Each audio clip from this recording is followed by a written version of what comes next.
The photograph is dated 1890, stamped in faded ink along its edge. It shows San Francisco's Market Street freshly paved, flanked by multi-story stone buildings with electric street lamps already installed. The exposure is sharp, the architecture is complete, and yet the street is almost empty. No crowds, no carts, no visible construction crews. According to census data, San Francisco's population at the time exceeded 300,000. According to municipal records, the street was a commercial artery. According to official history, this city was alive with industrial motion. But the photograph does not agree. The paper crackles softly under archive lights. The grain of the image reveals no blur that might excuse absence. This was not an accident of exposure. It was a moment, deliberately captured, of a city without people. Similar photographs appear elsewhere: Chicago, St. Louis, Melbourne. Entire civic centers, standing complete before their populations, seem to arrive. Perhaps it was coincidence, perhaps it was staging, or perhaps the city existed before its people did, and if so, who built it? By the late 19th century, the official story tells us, civilization accelerated. Steam power, railroads, industrial labor, and immigration combined to build modern cities at unprecedented speed. Nations expanded westward, populations surged, infrastructure followed demand. History textbooks describe this era as chaotic but comprehensible. Factories rose, workers arrived, cities grew organically. The pace was fast and but not impossible. Archival photographs from New York in 1885 show tenements under construction. Census summaries list steady population increases. Municipal records celebrate engineering triumphs. The narrative appears seamless, and yet embedded within these documents are silences. A Chicago municipal ledger from 1892 lists completed sewer systems beneath districts that did not yet appear on population maps. The infrastructure preceded occupation. A postcard from St. Louis, postmarked 1900, shows monumental stone buildings labeled "Recently Inherited Civic Halls." Not constructed, not built. Inherited. The wording is curious. At first glance, these details seem trivial. Clerical quirks, promotional language meant to evoke grandeur rather than accuracy. But when placed beside the photographs, fully realized cities with incomplete populations, the textbook narrative begins to thin. The official timeline compresses impossibilities into decades. We are asked to believe that ornate stone cathedrals, hydraulic systems, electric grids, and synchronized civic architecture emerged simultaneously across continents through independent development. Immigration explains the people, industrialization explains the motivation, but neither fully explains the synchronicity. If cities grew to meet people, why do records show cities waiting? Why does infrastructure consistently precede the population it supposedly served? The buildings arrive first, the people come later. Mainstream history offers a solution: immigration.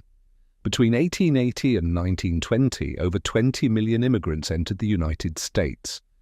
Census records show dramatic urban population growth. Ellis Island intake logs list names, ages, and origins.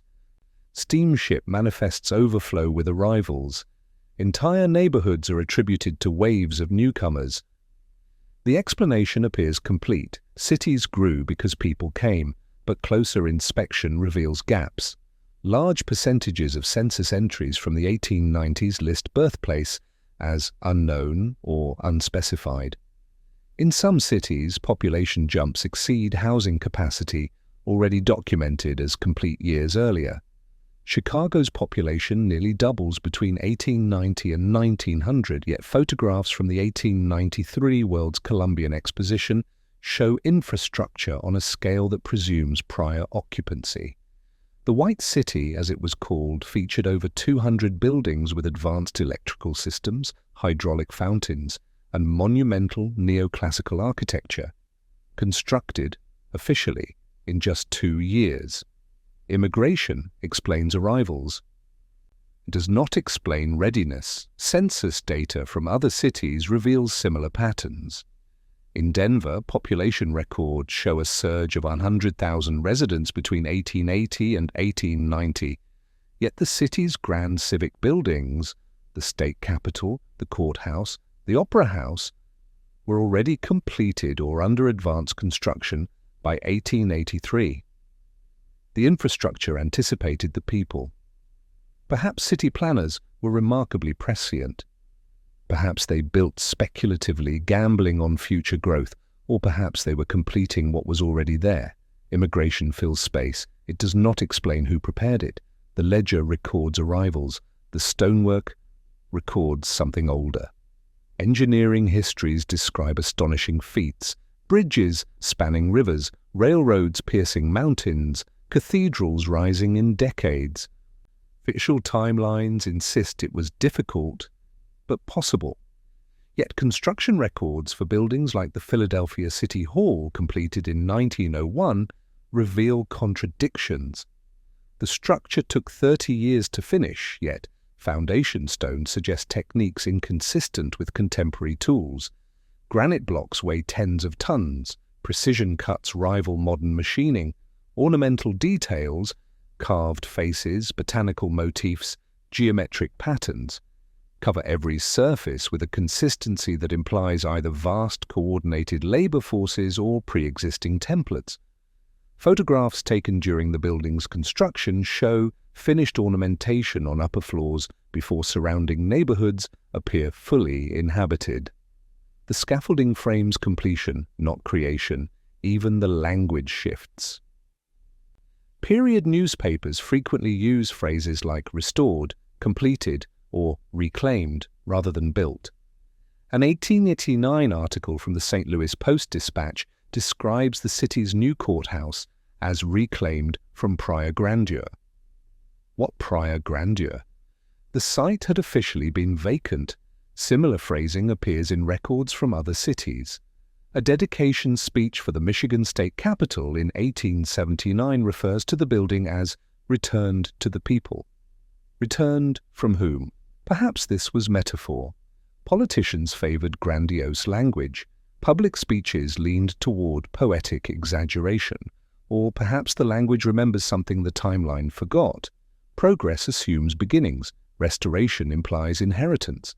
If 19th century cities were being restored rather than constructed, the official narrative collapses. We are left with a disturbing possibility. The infrastructure was already there. It merely needed occupants. Why restore what history says was never there? Photographs from Melbourne in 1895 show broad boulevards lined with classical stone facades, nearly vacant. Parisian images from the same era depict monumental civic spaces devoid of traffic. Street after street of completed architecture stands empty. Long exposures are often cited as the explanation. Early cameras required subjects to remain still. Moving figures blurred into invisibility. Therefore, the argument goes, people were present but unrecorded. But close analysis shows crisp edges, readable signage, stationary objects unaffected by motion blur. Lampposts cast sharp shadows. Awnings hang motionless. Cobblestones show individual detail. These were not accidental absences caused by technological limitation. The repetition matters. Cities across continents, Buenos Aires, Sydney, Washington, D.C., Moscow, appear complete before their populations fully manifest. Census records confirm low occupancy rates during the same years these photographs were taken. In Washington, D.C., the 1880 census lists fewer than 180,000 residents, yet photographs show a city built to accommodate millions. The Capitol building, the Treasury, the monumental avenues, all designed at scales far exceeding immediate need. Why build so large for so few? Official explanations suggest ambition, national pride, a belief in manifest destiny and future growth. But ambition does not explain synchronicity. It does not explain why cities on different continents, under different governments, with different stated purposes, all exhibit the same pattern: premature completion. Emptiness repeated becomes intention. These were not construction errors or premature photography. They were records of a specific state, cities without crowds. Cities without crowds are not errors, they are signals. Between 1854 and 1929, over 200,000 children were relocated via the orphan train system in the United States. The program transported children from eastern cities, primarily New York, to rural communities in the Midwest and West. Records describe overcrowded orphanages, urban poverty, and the need to place children with families who could provide better lives. But the numbers do not align. Records from the New York Foundling Hospital report thousands of infants annually, many listed with origin unknown. Between 1869 and 1889, intake records show over 40,000 children processed through a single institution. Birth certificates are absent. Parental information reads deceased or unspecified with disturbing frequency. Where did they come from? Census data from the same period does not reflect corresponding mortality rates. No plagues, no disasters sufficient to produce such quantities of parentless children. Immigration logs account for arrivals, but not for the orphans who appear already severed from lineage. World Fair records offer a disturbing echo. At the 1904 St. Louis World's Fair, incubator baby exhibitions displayed premature infants as public attractions. Admission tickets funded their care. Advertisements promoted the spectacle. Living babies in incubators, a scientific marvel. The infants had no listed parents, no documented origins.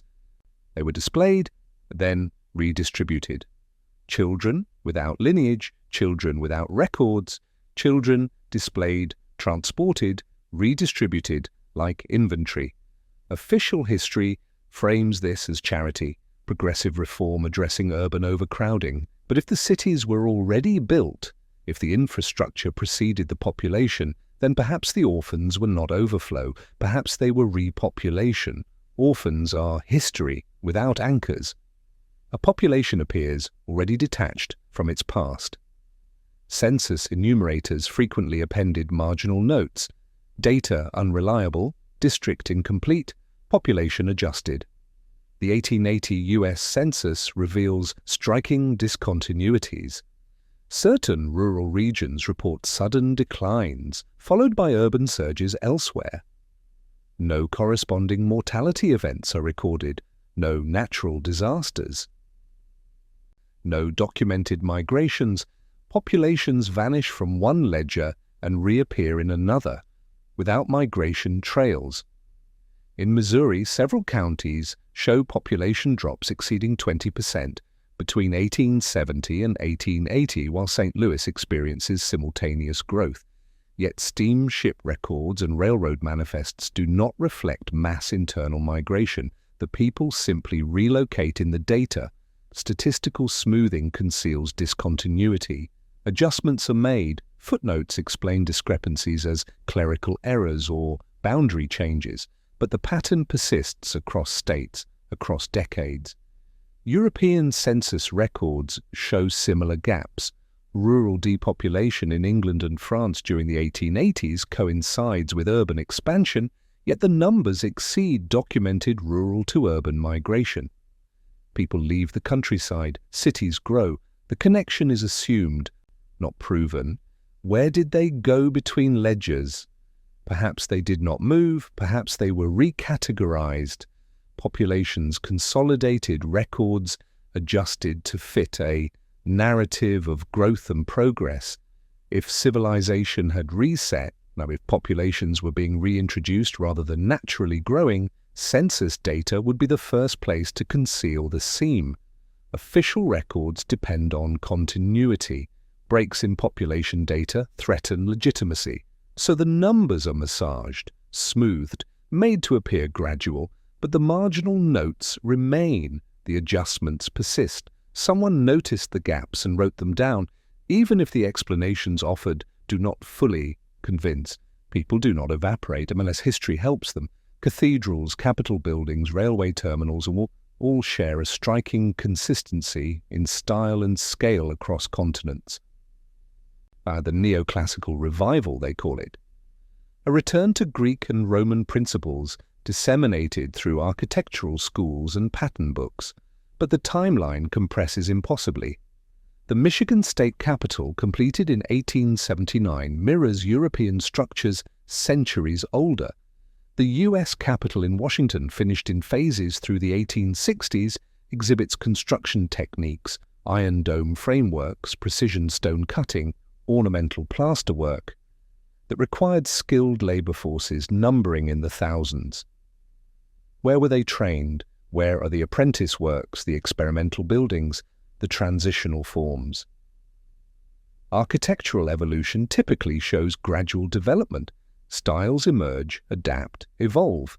Yet the neoclassical structures of the late 1800s appear fully formed. No learning curve. No regional variation beyond superficial detail. The Paris Opera House, completed in 1875, required 15 years of construction, yet photographs from midway through the project show interiors already finished to exquisite detail while exteriors remained under scaffolding. The sequence defies logic. You do not complete ornamental interiors before structural exteriors, unless you are restoring, not building. Similar patterns emerge in railway terminals. Grand Central Depot in New York, opened in 1871, featured vaulted ceilings, iron frameworks and decorative stonework that anticipated techniques not widely adopted until decades later. The original structure was demolished in 1899 and replaced with an even grander terminal, suggesting the first had been temporary, or incomplete, or repurposed. Who trained the builders? Where are the transitional forms? Architectural inheritance suggests continuity beyond recorded civilization. Styles spread slowly, unless it already exists. These buildings speak the same language, globally. Photographs from Buenos Aires, Moscow, Washington, D.C., and Sydney reveal identical civic motifs: domes, colonnades, hydraulic foundations, electric streetcar systems. All appear within a narrow window, roughly 1850 to 1900. The official explanation cites globalization. Steamships carried architectural plans. Immigrant builders brought European techniques. International exhibitions showcased innovations that were rapidly adopted. But the synchronicity exceeds plausible diffusion rates. In 1888, the Melbourne International Exhibition featured a massive exhibition hall with electric lighting, hydraulic elevators, and a central dome exceeding 200 feet in height. The building was constructed in less than 2 years. Photographs show thousands of visitors, yet census data from Melbourne lists a population barely sufficient to fill the structure. The same year, Barcelona completed the Arc de Triomphe as the entrance to its own international exhibition. Identical architectural language, identical timeline. Across the Pacific, Buenos Aires opened the Teatro Colón in 1889, one of the world's grandest opera houses, seating over 2,000, with acoustics engineered to rival European counterparts. Construction had officially begun in 1888, 1 year for a structure of such complexity. Independent emergence strains probability. For similar civic infrastructure to appear simultaneously across continents requires either unprecedented coordination or a shared template. Architectural historians attribute this to the Beaux-Arts movement, which trained architects in Paris and sent them worldwide. But the movement does not fully account for the scale, speed, or precision. What if the buildings were not independently constructed? What if they were uncovered, repaired, completed from existing foundations? Coincidence fades under repetition. The world seems rebuilt, all at once. World fairs present themselves as celebrations of progress. Temporary exhibitions showcasing national achievement, technological innovation, and cultural grandeur. Yet records show entire cities erected temporarily, then dismantled. The 1893 Chicago World's Fair alone constructed over 200 monumental buildings in under 2 years. The White City, as it became known, featured Beaux-Arts palaces, electric fountains, a towering Ferris wheel, and miles of landscaped canals. Official records claim 27 million visitors attended over 6 months. Photographs show structures far exceeding temporary engineering norms. The Manufactures and Liberal Arts Building covered 30 acres under a single roof. The administration building featured a central dome gilded in gold leaf. These were not tents or wooden pavilions. These were stone and steel structures built to last, and then they were destroyed. By 1894, most of the White City had been demolished. Fire claimed several buildings. Others were systematically torn down. Official explanations cite temporary construction, plaster over wood frames not meant to endure. But photographs reveal permanent foundations, stone bases, advanced electrical conduits embedded in floors, hydraulic systems fed by Lake Michigan. Why build to such permanence only to erase it?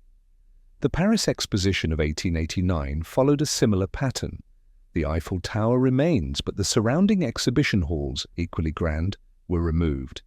The 1904 St. Louis World's Fair saw entire neighborhoods of neoclassical buildings rise and fall within months. Perhaps these fairs showcased what already existed beneath, uncovered, restored, displayed, then reconcealed.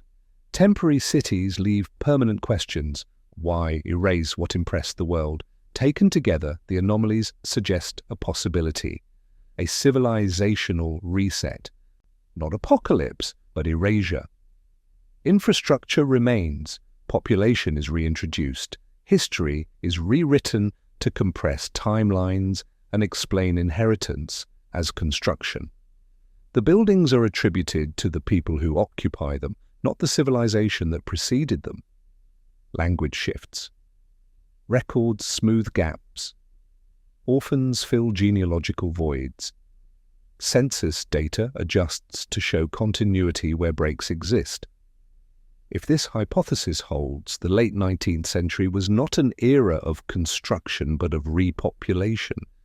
The cities were already there, the cathedrals, the sewer systems, the railway terminals, all inherited. The task was not to build civilization, but to resettle it. Photographs capture this transition. Empty streets document the interval between abandonment and reoccupancy. World fairs display inherited grandeur before it is normalized into the new population's memory. Orphan trains redistribute children without lineage, creating new genealogies untethered from the past. The official narrative, industrialization, immigration, progress, conceals the seam, but the seam persists in marginal census notes, in architectural impossibilities, in photographs that show too much completion and too little occupation. If civilization reset, memory would be the first casualty. The new population would inherit structures they did not build, systems they did not design. Explanations would be provided, timelines compressed, progress mythologized, and within a few generations the inheritance would be forgotten. The buildings would become achievements. The cities would belong to those who occupied them. Perhaps history didn't evolve, it resumed. Marginalia, odd phrasing, unusual captions. A postcard from Vienna, postmarked 1902, reads, "The old city welcomes new citizens." Old to whom? If Vienna had been continuously inhabited, why distinguish old from new in this way? A photograph from Boston dated 1888 bears the handwritten caption, "Restoration of Commonwealth Avenue complete." Not construction, restoration. Of what? A municipal report from Denver filed in 1885 describes the state capital as re-established in its intended grandeur. Re-established. The language implies prior existence. These details are easy to dismiss individually. Poetic language. Metaphorical flourish. Misunderstood phrasing, but they accumulate. Exhibition catalogues from world fairs frequently refer to reclaimed architecture. Newspaper articles describe buildings returned to service. Census notes mention populations resettled rather than simply settled. Someone noticed and wrote it down, not in official histories, not in textbooks, but in the margins, in captions, in offhand references that slipped past editors who may not have understood their implications. The closer one examines archival material, the more these linguistic anomalies appear. They are not consistent enough to prove a coordinated cover-up, but they are persistent enough to suggest a collective unease, a sense that the official narrative did not fully account for what people were witnessing. Language is memory, and if the language remembers inheritance, restoration, and resettlement, even as the official story insists on construction, progress, and organic growth, then perhaps the contradiction is the evidence. Archives whisper what textbooks shout over. Someone noticed and wrote it down. If infrastructure was inherited, genealogy becomes unstable. Family trees may begin later than we assume. If populations were introduced via orphan redistribution and immigration without reliable lineage documentation, then ancestry itself becomes uncertain. How many family histories trace back to origin unknown? How many genealogies rely on census records that contain unexplained gaps? Identity shifts from descent to assignment. Perhaps names were issued, not inherited. Perhaps family connections were established administratively rather than biologically. Orphan train records show children renamed upon placement. Census takers assigned identities to immigrants whose documents were incomplete. Birth certificates were generated retroactively. The implications extend beyond personal identity. If populations were reset, then claims to land, inheritance, and historical continuity become suspect. Who owns what? Who belongs where? If the cities were already built, who rightfully inherits them? These questions threaten institutional stability. Property law depends on lineage. National identity depends on continuous occupation. Legitimacy depends on history. So the narrative holds. The official story, gradual growth, natural development, traceable descent, becomes necessary. Not because it is entirely true, but because the alternative is destabilizing.